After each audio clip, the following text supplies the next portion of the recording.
से बोलिए घासीदास बाबा की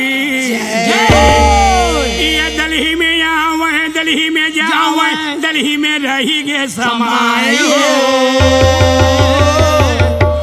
अब मोरहन साय अमृत पियो काया अमर हो जाए हो अब मोरहन साय अमृत पियो काया अमर हो जाए हो काया अमर हो जाए होता है सकल काल की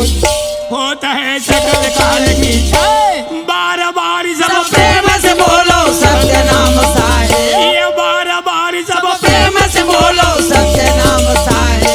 सच्चे जोत बन के आजा बाबा आया अंधियार है अंजोर कर देना सत्य जोत बन